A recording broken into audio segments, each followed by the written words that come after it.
ऐसे लोग जिनको कमर में दर्द हो और वो अपनी एमआरआई करा लें और एमआरआई के अंदर पता चले कि उनको डिस्क बल्ज या डिस्क हर्निएशन का प्रॉब्लम है। अब मैं आपको इस वीडियो में आपको समझाऊंगा, बताऊंगा कि डिस्क बल्ज डिस्क हर्निएशन में डिफरेंस क्या होता है।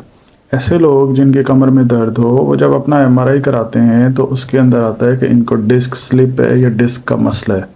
देखें, डिस्क का मसला होना ये एक बहुत सिंपल टर्म है कि इनको जो कमर में दर्द है ये डिस्क स्लिप की वजह से या डिस्क के मसले की वजह से, लेकिन इसकी बहुत सारी टाइप्स होती हैं। कुछ ऐसी टाइप्स होती हैं डिस्क बल्ज की या डिस्क स्लिप की, कुछ ऐसी टाइप्स होती हैं जिसके अंदर आप फिजिकल थेरेपी से बिल्कुल ठीक हो सकते हैं, लेकिन कुछ ऐसे केसेस होते हैं जिसके अंदर आपको सर्जरी या ऑपरेशन करवाना पड़ता है। उसके लिए ज़रूरी ये है कि आपको इस चीज़ की अंडरस्टैंडिंग होनी चाहिए, पता होना चाहिए कि जो मेरा डिस्क बल्ज या डिस्क हर्निएशन या फिर मेरा जो डिस्क स्लिप का प्रॉब्लम है, क्या इसको हम फिजियोथेरेपी से ठीक करवा सकते हैं यानी बिना किसी मेडिसिन से, या फिर हम इसे सर्जरी से ठीक कर सकते हैं। ये जो वीडियो होगी, इस वीडियो में आपको इस चीज़ की समझ आएगी कि जो आपके एमआरआई में लिखा हुआ है ना कि डिस्क स्लिप है, उससे इस वीडियो के बाद आप समझ सकेंगे कि जो आपका प्रॉब्लम है ये बेसिकली किस कैटेगरी का है। इसमें मैं आपको डिस्क से रिलेटेड जो प्रॉब्लम्स होते हैं उनको डिफ्रेंशिएट करने का तरीका बताऊंगा। देखें, होता ये है कि हमारी जो रीढ़ की हड्डी होती है वो एक हड्डी नहीं है, ये डिफरेंट रीढ़ की हड्डी के मोहरे हैं जो एक दूसरे के ऊपर पड़े हुए होते हैं और इनके बीच में होती है रबड़, इनके बीच में एक होती है डिस्क। वो रबड़ इस तरह की होती है कि ये जो ऊपर एक दूसरे के ऊपर पड़े हुए हैं ना, ये जब भी मूवमेंट वगैरह कोई करे ना, ये जो ऊपर हम सीधे हो रहे हैं कोई मूवमेंट कर रहे हैं तो ये आपस में रगड़े ना, ये रगड़े ना, ये स्लिप ना हो, ये अपनी जगह के ऊपर रहें। डिस्क का बेसिकली काम ये होता है, कुशन प्रोवाइड करती है आपकी रीढ़ की हड्डी को। कुछ ऐसे मामलात इस तरह के होते हैं कि हम लोग, जिस तरह भी मैं टेबल पे बैठा हूँ, मैं गलत को बना के बैठ जाऊँ, यानी जो लोग बैंक में काम करते हैं या कोई पानी की बोतल उठाने लगा है और वो बहुत वजनी है, उसको उठाने लगे खींचा तो आपकी डिस्क जो है वो most of the time slip हो जाती है। अब देखें डिस्क, अब ये एक रीढ़ की हड्डी का मोहर है, ये दूसरा है, ये यूं पड़ा हुआ है। अब इनके बीच में हम समझ लेते हैं कि ये है जी एक डिस्क, ठीक है, ये यूं पड़ा है। अब अगर तो ये डिस्क पूरी की पूरी यूं हो जाए, ये है डिस्क बल्ज, या इधर को हो जाए, ये डिस्क बल्ज है। अब होता ये है कि जो डिस्क होती है ना वो होती है, अब यूं पड़ी है ना यूं, अब डिस्क को मैं उठा के आपको यूं दिखा रहा हूँ, ठीक है। पहले यूं पड़ी हुई है, साइड से आप देखेंगे ना ये तो बिल्कुल लाइन से लग रही है, यूं किया ना तो ये सर्कल में लग रही है आपको।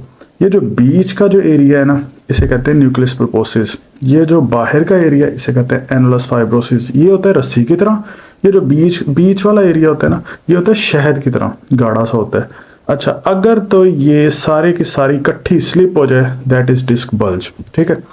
अगर आपने वजन बहुत गलत तरीके से उठाया, इतना गंदा प्रेशर आया और ये डिस्क स्लिप हो गई, या स्लिप होने की बजाय फट गई, यानी कि इसका एनुलस फाइब्रोसिस जो खुल गया, इसके खुलने से ये होगा कि बीच वाला जो मटेरियल है ना न्यूक्लियस प्रोपोसिस, पानी शहद की तरह का, वो बाहर आ जाएगा। अब जो होगी ना डिस्क बल्ज, यानी कि पूरी की पूरी डिस्क स्लिप होकर दूसरी तरफ चली गई, वो पूरी की पूरी स्लिप होके तार को छेड़ेगी, नर्व को छेड़ेगी, स्पाइनल कॉर्ड जो हमारी हराम मगज है उसमें से निकलने वाली तारों को अगर तंग करेगी, टांग में दर्द जाएगी। अब फिजिकल थेरेपी में या डिफरेंट जो थेरेपीज़ हैं, एक्यूपंक्चर थेरेपी है या फिर कायरोप्रैक्टर तरीके हैं, इसमें जो यानी कि नॉन मेडिसिन और नॉन सर्जिकल जो मेथड्स हैं उनके ज़रिए आप इस डिस्क बल्ज को वापस ला सकते हैं, डिफरेंट पोजीशंस बना के, पोस्चर्स बना के। क्यों? क्योंकि ये डिस्क बिल्कुल ठीक है लेकिन स्लिप हो गई है, फटी नहीं है। ऐसे केस में फिजियोथेरेपी आपको बहुत हेल्प करेगी अगर आपका डिस्क बल्ज है। लेकिन अगर आपका ये एनुलस फाइब्रोसिस यानी एनुलर टियर हुआ है, ये फट गया और बीच का मटेरियल बाहर आ गया, इसे कहते हैं डिस्क हर्निएशन, ये डिस्क बल्ज नहीं है। अगर आपकी डिस्क हर्निएट हो गई यानी कि बीच का न्यूक्लियस प्रोपोसिस बाहर आ गया है, अब ये बाहर आके तार को छेड़ रहा है, इसमें काफ़ी ज़्यादा चांसेस होते हैं कि आपको सर्जरी करानी पड़ेगी। क्यों? क्योंकि आप अपनी जगह अपने पॉइंट के ऊपर ले भी आएंगे तो आपका एनुलस फाइब्रोसिस जो है वो टूटा हुआ है, वो टियर है, तो आपका न्यूक्लियस प्रोपोसिस और ज़्यादा बाहर आ सकता है। इसमें होता है कि आपको काफ़ी लंबा रेस्ट करना पड़ता है। रेस्ट करेंगे तो ये जो आपका एनुलस फाइब्रोसिस है, ये एनुलर टियर है, ये हील हो जाएगा, ये पकेगा। अब ये हील होने में बहुत टाइम लेता है। उसकी वजह ये होती है, यहाँ पे अगर फ़र्ज़ करो इस उंगली के ऊपर मेरे कट लग जाए फिर क्या होगा, खून निकलेगा, खून जमेगा, क्रीड बनेगा, पकेगा, ये स्किन दोबारा बन जाएगी। डिस्क का प्रॉब्लम ये होता है, डिस्क के ऊपर ब्लड सप्लाई होती है बहुत कम, खून की रवानी बहुत कम होती है। अगर ये टीयर हो जाए, ये फट जाए, उससे ये होता है कि आपका ये जो पकने का अमल है, क्रीड बनने का अमल है, ये बहुत ही लेट होता है, बहुत ही स्लो होता है, जिसकी वजह से आपका ये जो रेस्ट भी आपको रेकमेंड करते हैं डॉक्टर, वो बहुत ज़्यादा रेकमेंड करते हैं कि 2-2 महीने के लिए आपने बेड के ऊपर रहना है।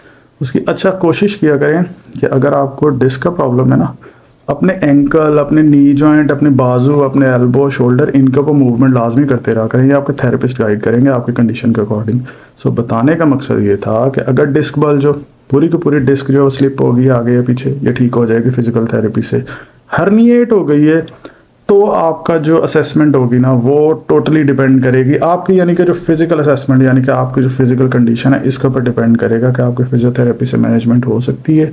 Most of the time disc herniation अगर बहुत ज़्यादा हो और उसमें आपका यूरिन का कंट्रोल भी इन्वॉल्व हो जाए, बाउल एंड ब्लैडर का कंट्रोल भी इसके अंदर ख़राब हो जाए, तो फिर आपको सर्जरी की तरफ जाना पड़ता है। सो इस वीडियो के अंदर मैंने आपको बताया डिस्क जो डिस्क हर्निएशन का फ़र्क किस तरह से करना है।